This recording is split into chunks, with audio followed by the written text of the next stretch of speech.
So here we are with our little V6. Now this is the second of our V6 engines. Obviously the first one, we pulled that L67 out of the VX Commodore, put it in the Supermang with a few mods, and it didn't work out so well. Well, it worked out pretty well at first. It made good power on the dyno. The thing was a hoot to drive, but then it snapped the timing chain, put the valves into the pistons, which wasn't so good. So we bent some valves, you know, we got dents in top of pistons. We don't know if the pistons are any good. We pulled it down, we found, you know, the bearings were shagged anyway. So we're gonna save that engine for another day. In fact, if you watched our last Carnage Plus episode, you'll see that we have actually just purchased a stroker kit from Mace Engineering. We're going 4.2 on that original L67. But this is the second engine, all right? So we bought this one from Sydney. It was supposedly 180,000 Ks on it. It's been sitting under a bench for a long time, but it has also had some issues. The bearings weren't so great. So we pulled the crank out, we've sent it off to Top Torque, and it's already back, sitting there. It's been reground, so reground and linished. It's ready to go back in. So we have some bearings over here, we have some new rings, we even have a main stud kit. So the idea here is I'm going to put this thing together as a bit of a garage rebuild. But first job is that we have to hone it. Got to hone it first before we start doing main caps and bearings and all that stuff. So let's get the cylinder hone out, do some honing, and let's make this thing happen. Okay, so the first step on our little honing journey is some engine oil in the bores. So I'll give it a bit of a squirt. Come on, pump up the oil. There we go. So this is like some 10W30 Valvoline, of course. I'll squirt some in the bores. I'll give it a wipe over in a sec.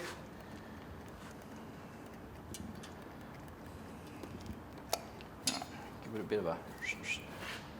Make sure there's some good coverage there. Here we got our cylinder hone. Also have a bucket of warm soapy water over here to clean the hone between runs. Now to be careful on how deep I go so I don't go into the main cap area and start hitting some stuff down there that'll just hurt the honing stones, but kind of got to go down and up in a short, sort of rapid fashion.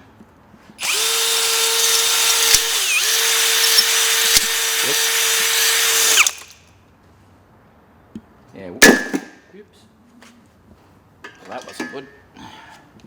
Tighten that a bit more. As you can see, I went a little bit deep a couple of times there. That's what she said. But anyway, we'll put it back in there. Actually, I'll give it a bit of a wash. Ooh. Maybe a little bit fast. All right, give the stones a bit of a wash. All right.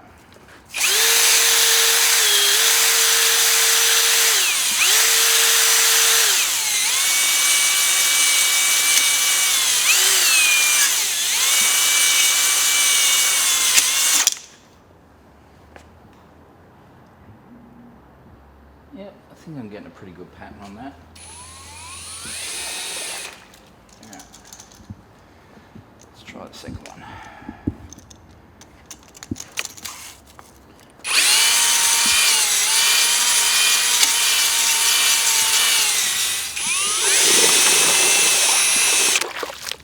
So I'll give her a wipe out, have a look, see what we're dealing with. You can always re-oil it and go again.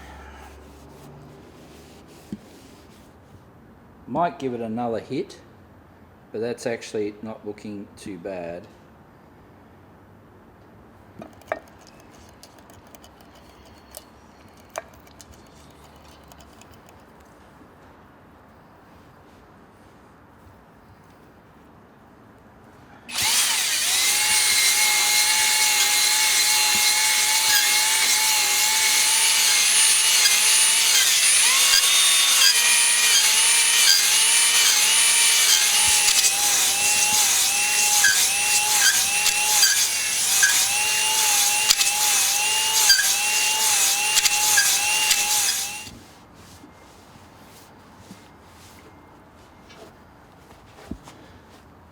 For those that aren't familiar, the bore size on these little V6s is 3.8 inches.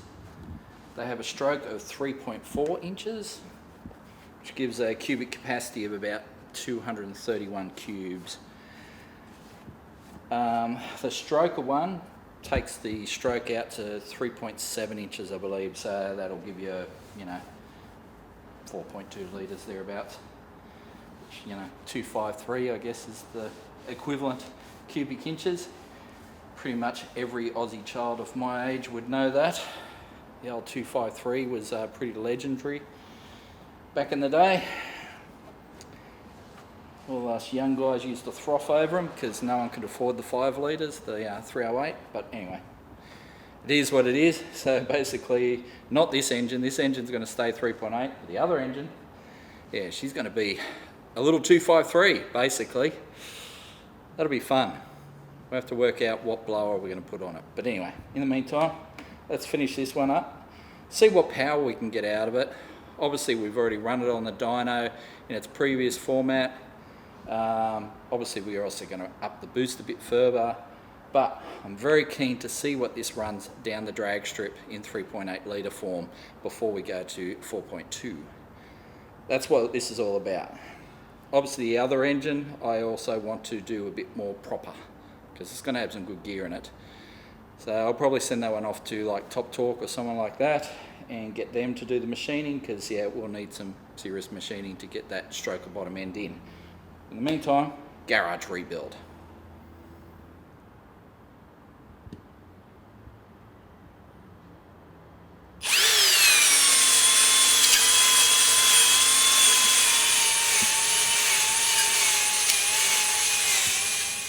Obviously it's a matter of finding the right combination of speed and stroke. That's what she said.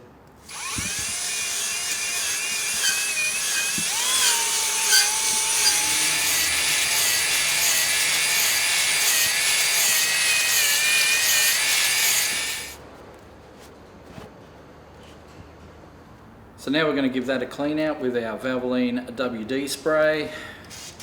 Give it a bit of a squirt in there.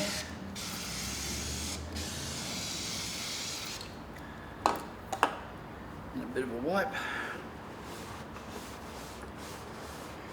Obviously you want to make it as clean as possible.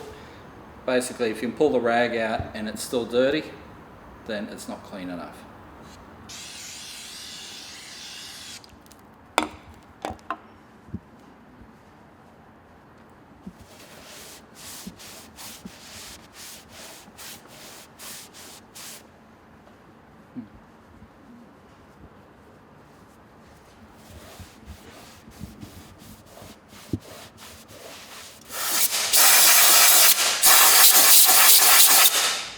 That was just to blow out any sort of cotton fluff from the rags. Alright, moving on.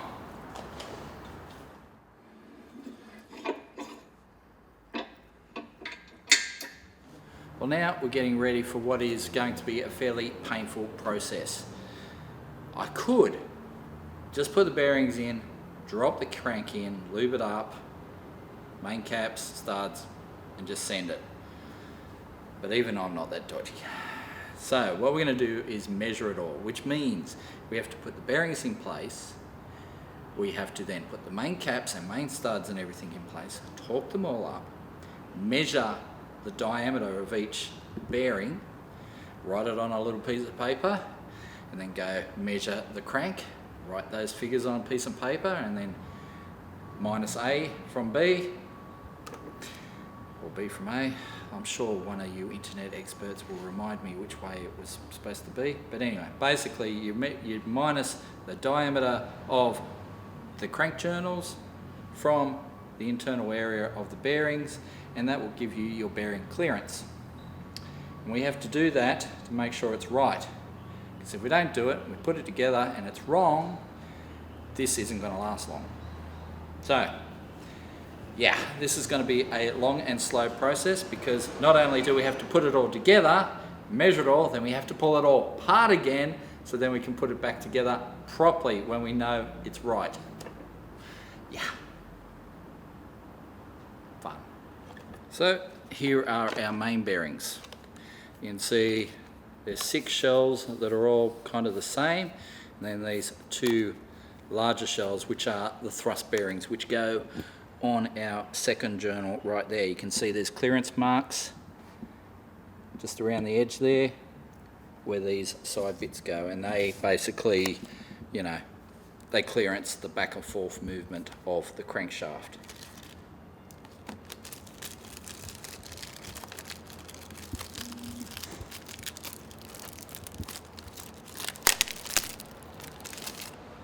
So when the bearings come out of the packet, you'll notice that some are smooth, some are grooved. The grooved ones go in the block. The smooth ones go in the caps. So that will go down there. There's a little tang on the bearing. You can see it right there. The tang will go into that part of the block.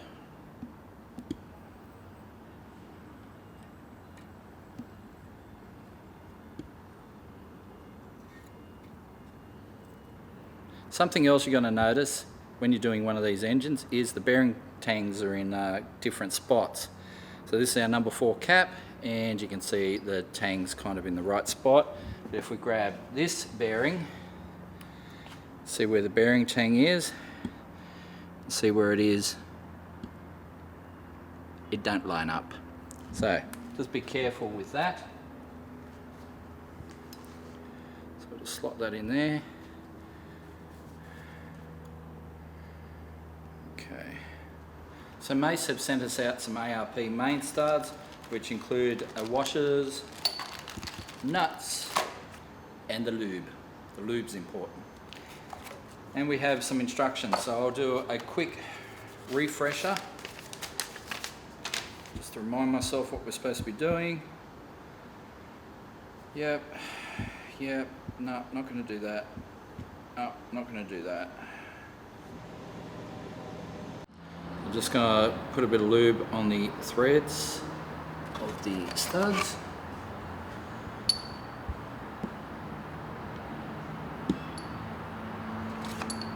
Probably not as important on this step because these ones are going in the block and they're pretty much just going to sit there, but makes it easier to wind them in. Alright.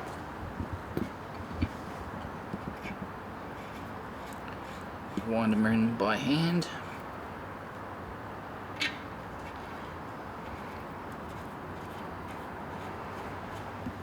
Now they generally give you enough lube in the packet to do these jobs, but it's kind of touch and go. It's handy to have a bottle of the stuff off to the side so you can supplement it as required. Alright, so we've got that. We've got our cap, there's our cap, bearings in, everything's nice and clean. Alright, just gonna slide that on down.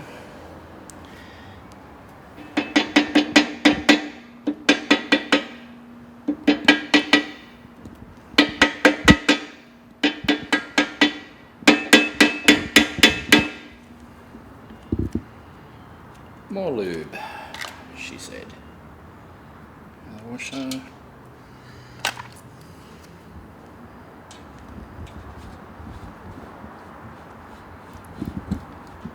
Okay.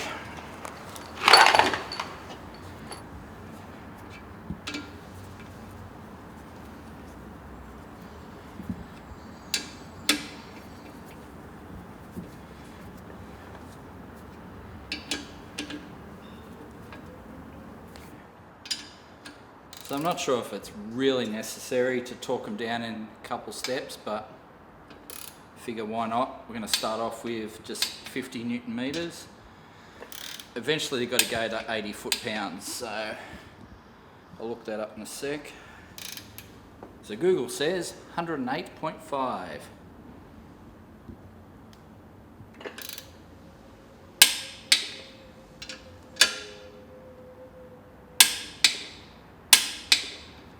There we have it. If you've been keeping up to date, you'll know that we grabbed this telescoping gauge set from Hare and Forbes the other day. So we've got like 6 gauges of various sizes. Obviously this one is going to be the right size for in here.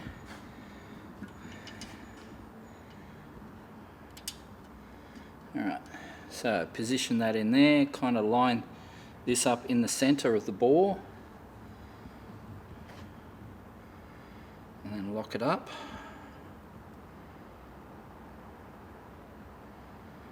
Okay, so pull it out. Now we'll take it over here.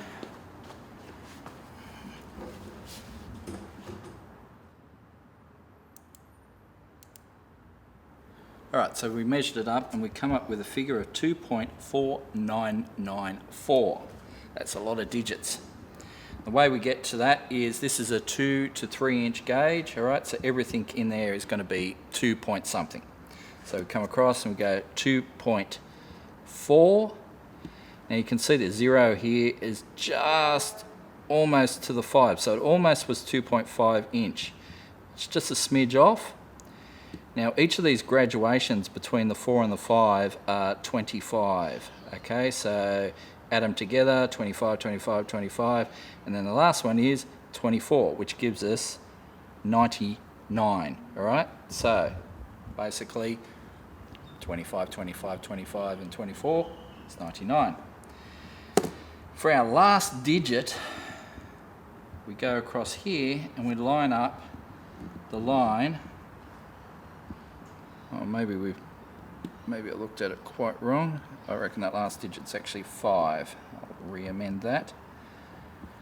Okay, and you'll see the lines line up, and you see these numbers here, 0, 9, 8, 7, 6, 5, 4. You see the 5 is lined up perfectly with its line, and that indicates it is the 10,000th of an inch. So that's a 5. So there we go. 2.4995. Pretty precise, hey? So we'll move on. We'll do the next one, but we have to bolt the cap in first. Let's do that.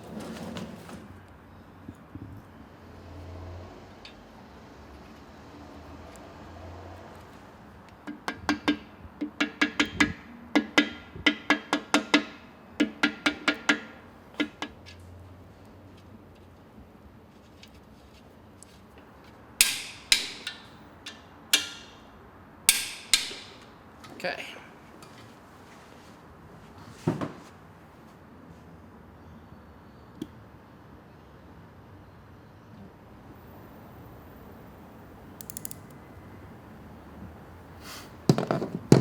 Alright, so this one has gone just over. So it is 2.5. Alright, and we haven't even got the first graduation, so it's one of these.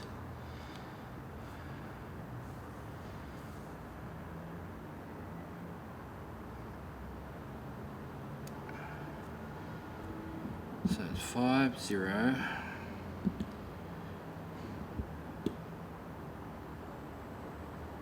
0, 5. Alright, so there we have it for our main cap bearing clearances, well at least the main caps. So we've measured them up. Now it's time to get the crank over here. We'll measure up the journals on the crank and then we'll minus B from A, so to speak, come up with a clearance. Well, let's do that.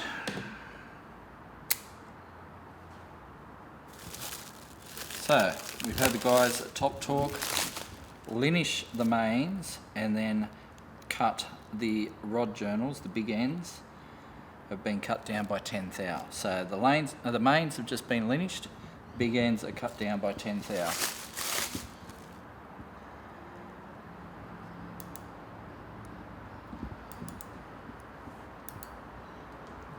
2.499. This one's not good. It's going to be very tight.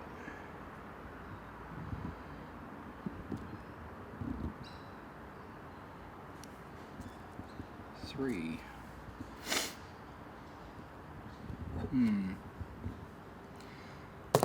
Don't like that. I don't like it at all.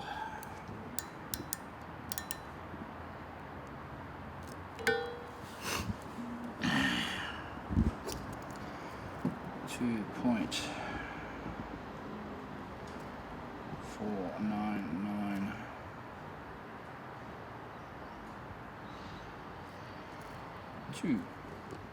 Okay. So we've got some numbers. I can tell you now, just looking at number 4, that is too tight. It's way too tight. I think it gives us 2 10,000ths clearance. So 0 point, tenths, hundredths, thousandths, 10,000ths. 2 10,000ths clearance. Way too tight. 2,000ths clearance, which would be 10 times the amount. That would be great. 2.5014 minus 2.4992. That's where we want to be. So we want around 2 thou. What we have at the moment is number 1, it's 0.19. It's close enough. We'll call that close enough to 2 thou. Number 2, it's 22 thou. You know, so not too bad. Well, not 22 thou, 2.2 thou. But number 3, 1.4 thou. It's getting close. Number 4, that is a deal breaker right there. So what we're going to do is get some other bearings in. ACL do some bearings that are like a 1 thou undersize. So we're going to get some of those in, and that should improve our bearing clearances. Now, why did this happen? Well, it could be, you know, putting main studs in it has changed, you know, how the caps torque down, so to speak. Like I said, the bearings on the front side, the clearances are fine. It's just on the back side, we may have to put 1 thou undersize on the back side of it. See how we go. So, following on from the other day, we've measured up our main journals and found that, yeah, a couple of clearances are a bit tight. But we do have a solution. Hopefully it'll be here today. And yeah, they basically are some extra clearance bearings. We'll see how they work out. In the meantime, I have started measuring up our rod journals, right, the big end side, and they've come up very good. So very tight in terms of like just from journal to journal, there's like 3 10,000ths of an inch between the whole lot. So they're the ones that have been machined by Top Torque. So very accurate, pretty happy with that. So now we've got to put our rods together with our rod bolts, and I'll do some of that today, right now. Actually, I've already started. I've done 4 of them already. We've got 5 and 6 to go. So we'll whack some bearings in these here. So get a bearing shell.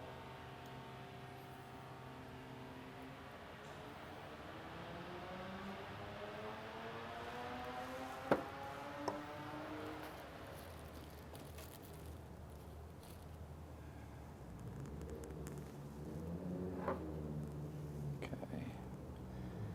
This one in the cap.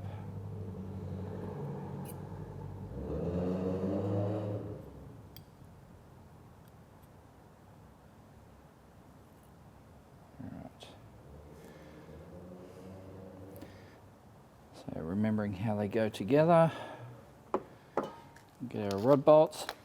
Now, I do have a stretch gauge on the way. It's not here. Oh well, boo-hoo. Not overly concerned, because quite clearly in the instructions that ARP include in the kit, it says if you don't have a rod bolt stretch gauge, it's not the end of the world. Just torque them up to 55 foot-pounds. Of course, our torque wrench doesn't measure foot-pounds, does it?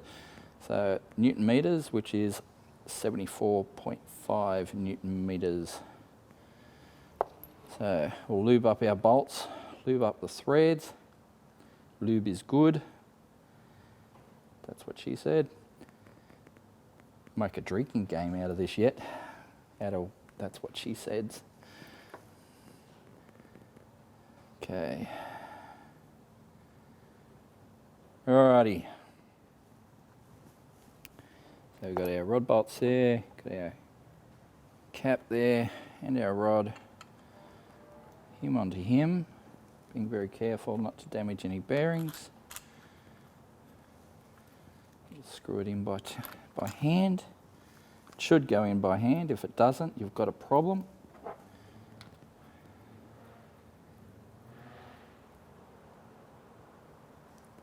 All right, now we've got that together. Take it over here to the vise. Now there are special rod vices, and I would love to get one. In fact, that might be our next tool purchase. Get that right eventually. All right, use aluminium jaws in the vise. Tighten it up, but don't go, overboard. You don't want to bend your rod. That's what she said. And then we'll torque it up.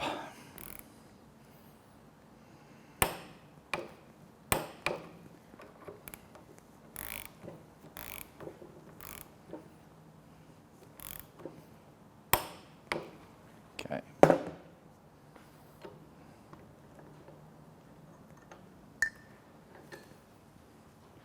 And another one bites the dust. So, last one. Of course, it's all filthy. Bit of degreaser. Ugh, goop. Old bolts in the bin. They're pretty much unreusable anyway. I'm pretty sure they're torque to yield, so single use.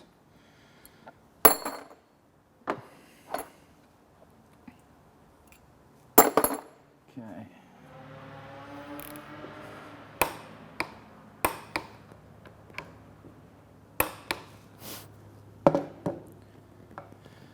Okay, now just pull the old rings off it, and then we'll measure up our bearings and see where we're at.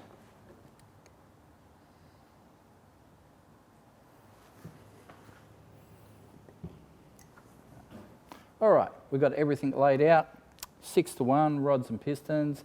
Now it's time to measure some rod bearings.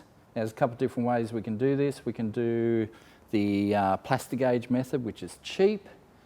Just means you have to put the engine together to do it though. So you've got to actually put the rod on the crank, tighten it up, make sure nothing moves, because that just smears the plastic gauge. And then you get your little piece of paper and measure it against the width of the flattened material. It works.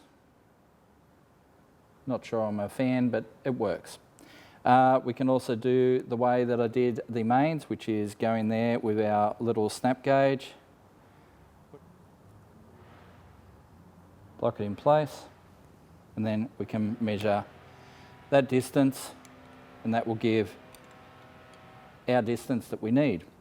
The third method is using a dial bore gauge, which means measuring it up, setting it up, so it has the correct measurement based off our figures here on our little chart.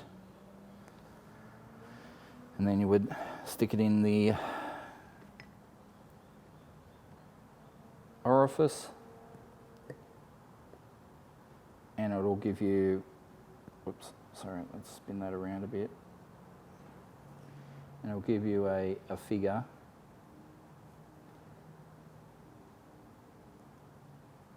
Okay, so this thing is continuing to be a bit of a drama. I'm having a bit of trouble getting some consistent readings with the snap gauges, so I've decided to ditch that for the moment and go to the dial bore gauge.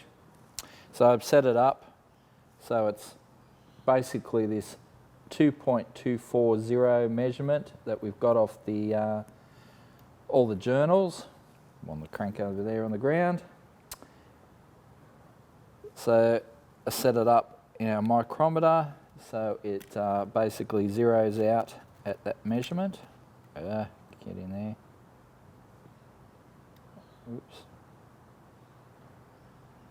A little bit. Of course, now it's. There we go. So it zeroes out at that measurement.